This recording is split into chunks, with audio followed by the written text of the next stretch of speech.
Hi, my name is Anna, and today we'll be speaking about perfectionism.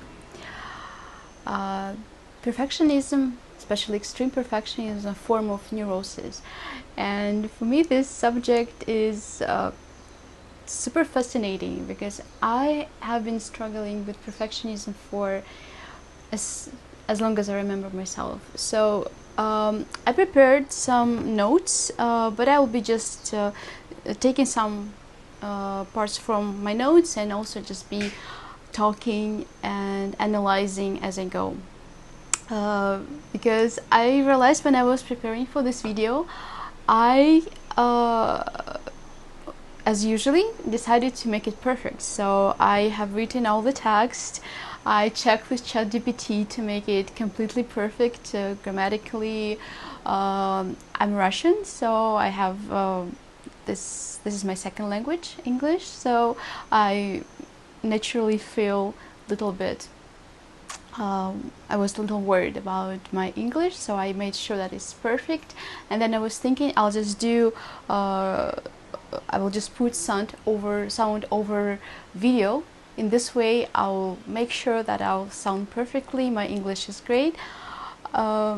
And then I realized that this is the same trap. This is the same perfectionism, and that will be very probably not something that I want to do, to try to sound perfect, or in a way that I figured out everything and I know everything. It's not true.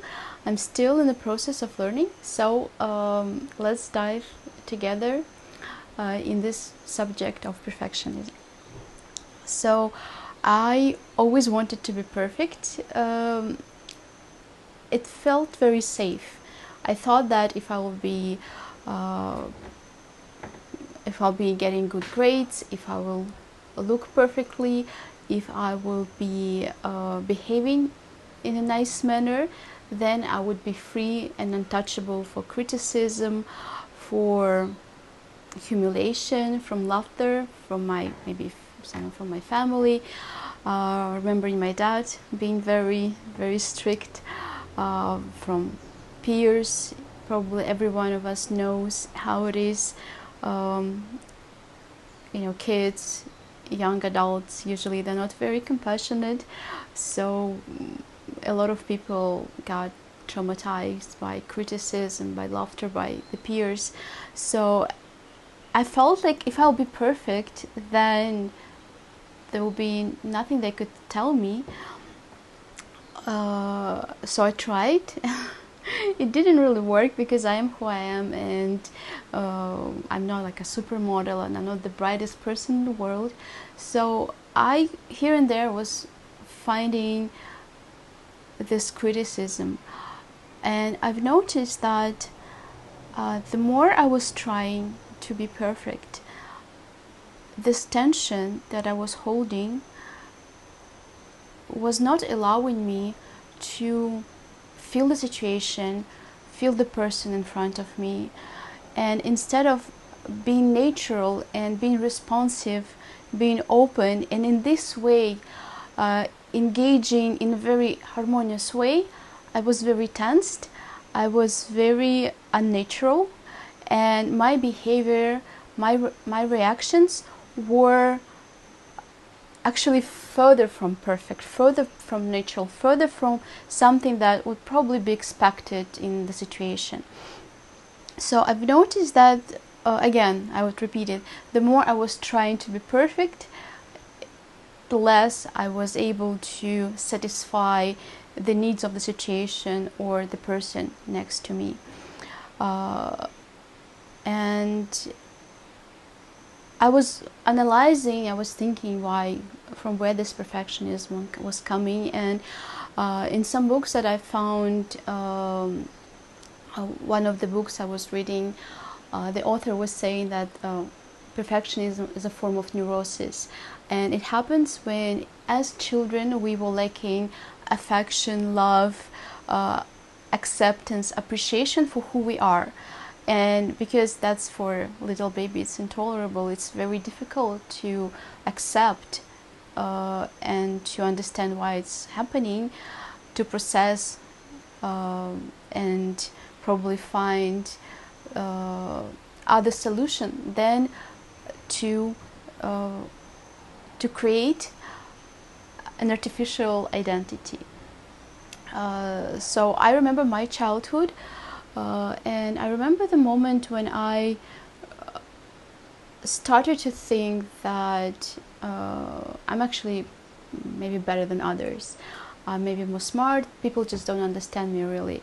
That solution, that coping mechanism helped me to not feeling that bad about myself. So this idealized self that I created in my mind was helping me to cope with humiliation, cope with absence of real friends, cope with the fact that maybe my parents were not giving me enough love and appreciation. So with time, this ideal self was growing stronger and stronger, and it was removing my real self in the way that I actually almost forgot it, who I was. I remember when I was many years ago, I was part of one religion organization, and I was really trying to be a perfect disciple of my spiritual master, and I became a vegetarian. I was maintaining this sattvic diet, no meat, no fish, no eggs, no onion, garlic, etc. And I remember myself going into the store, and I didn't really try to just explore what I like, what my body needs in the moment. I remember standing in the store and just reading the labels, searching for something that I'm actually allowed to eat. So if I was finding like a garlic or onion, I couldn't buy that item. So I was remembering spending like 20-30 minutes looking for something that was just perfectly pious. And so I was following that diet for a certain amount of years, and then I realized that I don't know anymore what I wanted, what I like. And it took me again several years to train myself back to feel my body's needs. And it feels like a very small thing, right? Just okay, that's just food, but this, it's more than just food. It's about connection with your needs, with your sensations, with your body. And I remember that I definitely, for a long time, I really struggled with being connected with my own body, and I basically was just present in my head. So all ideas, thoughts, they were not really grounded. They were not a part of this real world. They existed only in my head, only in my imagination, because this is where I lived. Losing connection with my body because of this attempt to eat perfectly led me to complete detachment from the world. I know some people, they try to do that as a part of spiritual practice, but right now I believe that we actually came here to be very active, to create, to participate, to have a relationship, to try this world, to create an impact here. And to do all of these things, we need to be really grounded, really present, really in touch with our bodies, with this world. So having that intuitive understanding of my body, of my needs that I have now is helping me in my relationship, in just a sense of that I'm in my in the right place in this world, that I'm where I'm supposed to be, rather than just imagining that ideal place, ideal role that I want to play and try to get there. Sometimes my role could be very simple, sometimes more sophisticated, because life is not only about being a queen or being a maid. It's a mixture of so many things, and I feel when we are not attached to a particular identity, to a particular role, when we are just present in this world, this is when we are getting the best experience. We're getting the experience that we actually need, without being stuck in just one particular idea about ourselves. So being less perfect with food really helped me to become a better friend, a better partner, just generally a better person, more happier person, because I started to really feel what life needs from me in this moment.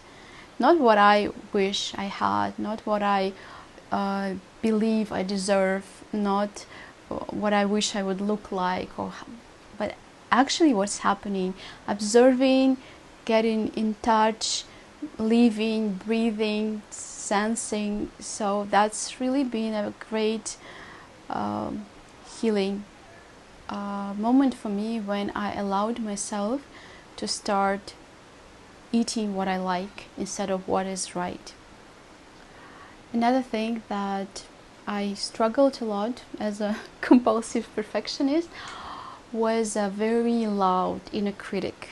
And now, surprisingly for me, it doesn't really, like, I cannot hear him anymore, but for a very long time it was super loud. I couldn't hear anything other than this inner critic in my head. So what really helped me to work with this inner critic with this voice in my head was the method called focusing. So when I was hearing the inner critic, I was trying to find where in my body this voice is coming from, and after tuning into this area, I was just acknowledging this voice. I wasn't trying to get rid of it. I wasn't trying to talk to it and explain him, or trying to say something opposite, something good about myself. I was just acknowledging it and saying something. I see you. I'm very grateful you're there. And in this moment, when I was just acknowledging it, I was realizing that because I was talking to it as an object, so something that is different from who I am, that was the first thing that was helping me. So I was able to step out of this inner critic role myself, and then by giving it presence, by accepting it as it is without trying to change it, I was realizing that I'm myself, I'm growing bigger. Because usually we can see, we could see it in children or maybe mature people. It's hard for them to tolerate something, to be with something that is not comfortable. They really want to try to change it very, very quickly. And people who are more mature, like me, you may see it in good parents, adults, they actually give in space for others. They really can be in the presence of anything. So when I started to give presence to this inner critic without an attempt to change it, I realized that I'm growing more stronger, more mature, more wise. And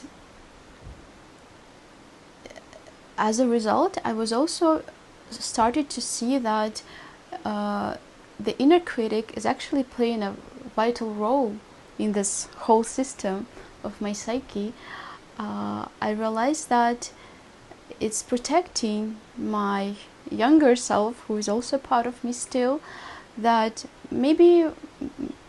probably many times were not perfect and was humiliated, was experiencing trauma, suffering. So right now this inner critic is protecting this younger self, this more sensitive, more younger self, that part of me that was in the past humiliated or traumatized. So by acknowledging that, by seeing that, my gratitude to inner critic was even more increased, because I was just seeing that he only tries to help me, only tries to to protect me from the same trauma that already appeared. And by seeing that, by appreciating that, there was no need for inner critic already to be that active. Of course, he could come from time to time, but there is no that active necessity to come out and be very strong, be very aggressive, be very criticizing. So since I started to do this thing, I really stopped experiencing that harsh inner critic as opposed to how it used to be. And also this method helped me to see and feel and find this presence of this someone would call it inner child, younger self, this more like this little creature that inner critic was protecting. And also by acknowledging the trauma, the negative hard emotions that this little creature inside me went through, I was able again to grow, to see it as an object instead of being completely caught into believing this is actually me being scared of doing something wrong. So that urge to be perfect, urge to do everything right, to be good, and fear of doing something wrong has also become much less, to the point where like it's super controllable, it's super, so I can really observe when it's happening, and by again contacting with this part of me, it's very easy to manage. So we're not striving, I'm not striving for perfection, not to have like, all this inner talks inside me, but it's just nice to be friends with all the parts of myself. So this method focusing helped me a lot with that. So again, I will repeat. So first step is to hear that inner critic voice, or the desire to be perfect, this fear to make a mistake. Find it in your body, acknowledge it, just say that something like, I see you, I'm very grateful you're there, and just let it be. And also it's very important to give validation to that part to exist. Not saying that, oh, you should go, or I don't need it, but to see, I understand why you feel that. I understand this was really hard for you. To give this compassion that we haven't received in the past. So in this focusing method, as I understood, there were two parts of traumatization. First part is when the trauma actually occurred, and then the second part is when we were not supported, we were not giving this validation to be upset, to cry, to feel sadness. So when we're now coming back to that moment, we can actually give that validation, give this compassion. So it's very important not to try to silence this inner critic, not to try to cheer this maybe a little bit fearful inner child, like, oh, you can do this, go. No, but acknowledge that actually you have right to be upset, you have a right to be angry, whatever. So it's very important to accept all the dynamics, emotions that are happening inside us, because the majority of trauma that we got from our past was because we were not allowed to feel what we were feeling. We were not allowed to express our emotions. So, and basically now we're mostly trying to do the same. You should be positive, you should be very productive, you should be this and that. And by pushing ourselves too hard, by being too extreme perfectionist, we actually doing the opposite thing. We are creating anxiety, depression, low self-esteem, etc. So this is a time for us. There is no need to go and blame our parents because they didn't know better. They had the same parents, and this is a time for us to take responsibility and to be that perfect parent for us, who always can hold the space for whatever is happening inside. And by just doing this, you'll be amazed how quickly this hurricane inside you will come down. So that for me is very empowering to know that no matter what happened to me before, I could be now the best parent for myself, the best support, best protector, and it gives me so much resources just to see how much I can give myself now, how much love, and consequently I see that other people giving me more love than I used to be given before. So it's definitely changing my reality. So I highly recommend for you to to try this technique, and if you didn't get enough understanding from what I was explaining, there are books about it and probably a lot of resources in the internet. Let's move on. So the next thing that I want to talk about is perfectionism and this habit of being judgmental, which I also know a lot about. I used to be very judgmental, and it's very natural because if I'm striving for perfection, my inner critic is very harsh. I'm very judgmental about my own deeds, my own expressions, so naturally I'm being very judgmental to others. I see that, oh, this person, he's not trying as hard to be perfect as I am, or I start to see the flaws so much more actively just because I have a habit to notice these flaws in myself. And if I'm not giving myself compassion, love, acceptance for who I am,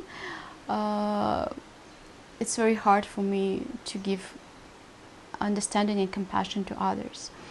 So this method focusing that I was mentioning before, and then just this a new habit of observing myself without judgment really changed my relationship with people. Because before, I remember it was horrible. I was sitting with my friends, with my partner, and instead of just being present in a conversation, in relationship, I was just like observing, looking what is he doing wrong, judging, analyzing him. So it's like a machine. And now it's really has changed so much, because now because I can observe without judging, I can be present without analyzing. I feel so much more present in this life, so much more taste, so much more colors, so it becomes so much more vivid. And observing without judgment comes from understanding your past, understanding. I will be just talking about myself. That's how I think it's probably more proper. For me, I realized that the more I was learning about myself, the more I was understanding how different dynamics in my childhood created certain patterns, how my parents' history formed them as they were, so they raised me up as I was. So all these chains, all these dynamics, when I saw them, I realized that there's probably no way I could do any better. And by giving myself compassion, it was much more easy for me to understand others and stop judging them. And I don't mean here that when I'm saying about compassion, acceptance, that I don't think I should grow. Actually, it's the opposite. The more I'm compassionate about myself, the more I love myself, the more energy I have to create change, to actually act differently, because instead of being caught in this fixed mindset that something is wrong with me, this loving, compassionate attitude towards myself create a growth mindset. When I realized that, yes, that was my past, that was my lessons, but I can grow. I'm constantly changing. So this is another thing, this fixed and grow mindset. This is also a part of this perfectionist subject.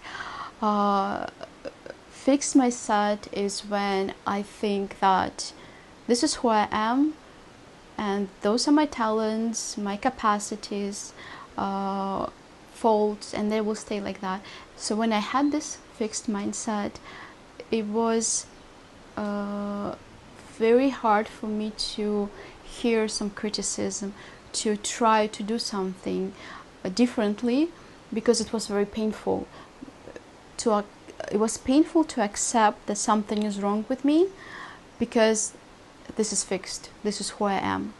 And as soon as I realized that, yes, this is who I am, that's okay, but I can change. I could be a different person, maybe not tomorrow, but in a month or two, with constant effort, focus, attention, I can change. And therefore, it's not that big of a problem if something is wrong with me now, right? Because there's a possibility to be a different person. So that also helped me tremendously to accept and to see the fact that I am changing and I can change.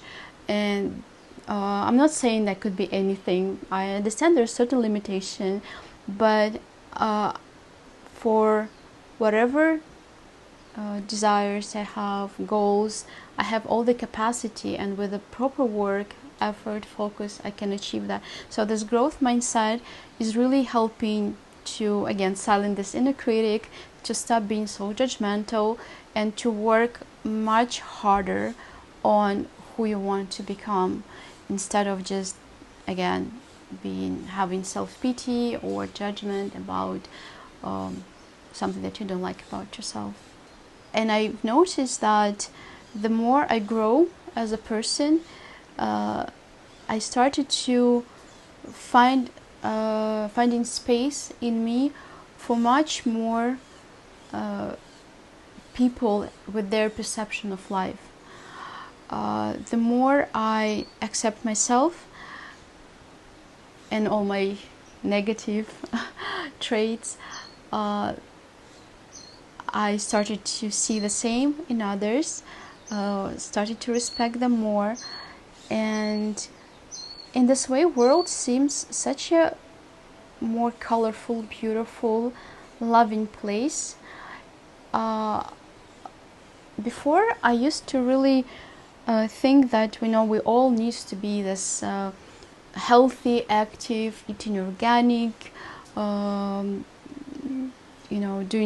doing yoga and be very mindful. And then I realized that a lot of people came for a different experience. They really find so much happiness in doing things that I haven't even tried, maybe, or don't like to do. And it's so interesting that we are all so different. We don't have to be similar, we don't have to look like each other, and there is no particular standard that we all need to strive for, and that the goal of individual evolution is not to find not to come to some flawless state, but to actually understand that we already flawless, just because we are. And again, it's not about that we don't have to grow, don't have to do any work on ourselves, but that every moment is perfect, and that actually your individual evolution, your growth, will be expressed in a way how much space and acceptance you give into others, how much you can integrate in you, that you can see the beauty and the purpose in others people's life that probably is completely opposite of what you do. I still work on that. It's not something that I achieved, but I just having this understanding already that if I'm judging someone, if I am judging certain lifestyle or certain ideas, means that I still don't understand something. I'm still not quite grown up in this particular position. And how I work with that, I can share with you. Maybe it will be helpful to you. It's sometimes I just do something that I have. I remember I used to have a period of life when I was doing things that I used to criticize. So I had like, okay, I'm criticizing that. Let's do this today. I'm scared to do this because I think it will contaminate me. Okay, let's do it today. And by doing this, I saw that actually it's not killing me. It's not making me a different person. Probably it's not something that I will do because I'm not finding this very attractive, but I can do this. I even remember I haven't been drinking since, I don't know, maybe like since I was 20.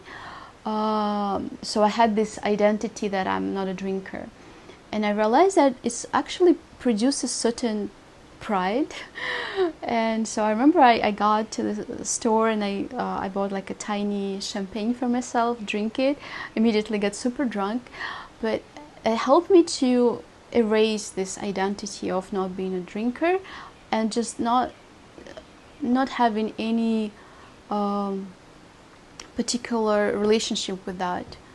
I could be anything. I could drink, I could not, I could be vegetarian, I could be vegan.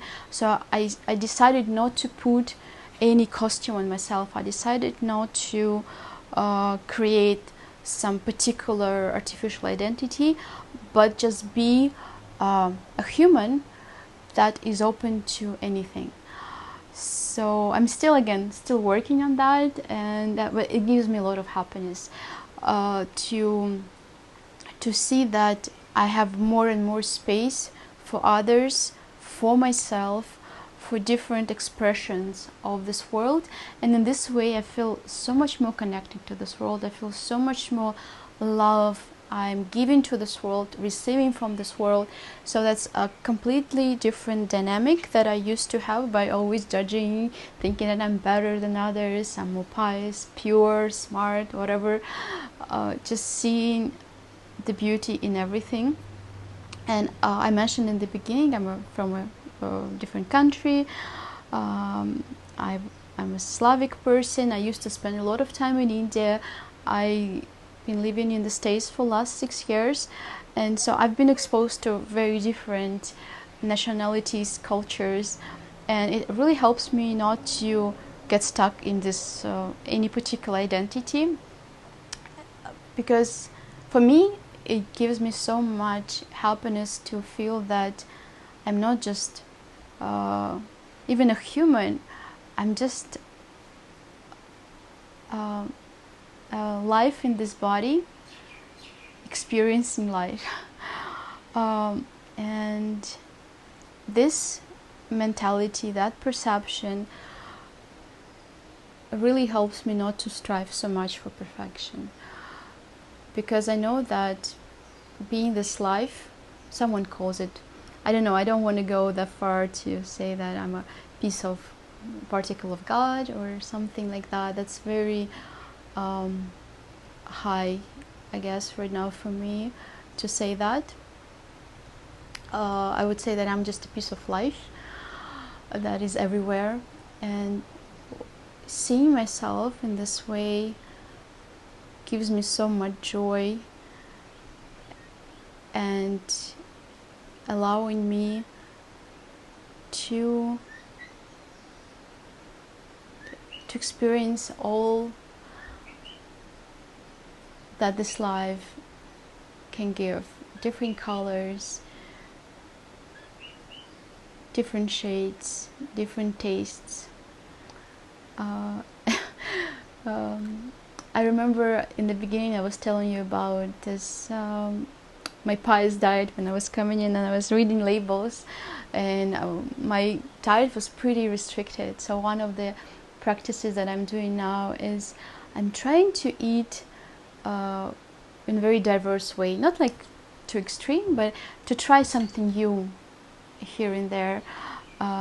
And again, it's very common, very simple thing, but I'm doing it as kind of like a spiritual practice, to always embrace new things, to constantly getting wider in the way how I experience this world, through food, through I really like essential oils, through different aromas, through different movies, different people. And I'm trying to be very mindful in the same time, because I'm an extremely sensitive person. So when I feel something is maybe too much for me, I don't go there, but I do very tiny steps towards expanding my consciousness, expanding my ability to understand, comprehend, love other people, others people perceptions. And all these things, all these tiny things that I'm doing really help me with perfectionism, to the point that I was very happy to share this with you, knowing that it won't be perfect, but being very happy to connect with you and to share who I am, my imperfections, and to maybe help you to see your perfection with everything that you have in the moment. So thank you so much for watching, and I'll see you in my next videos.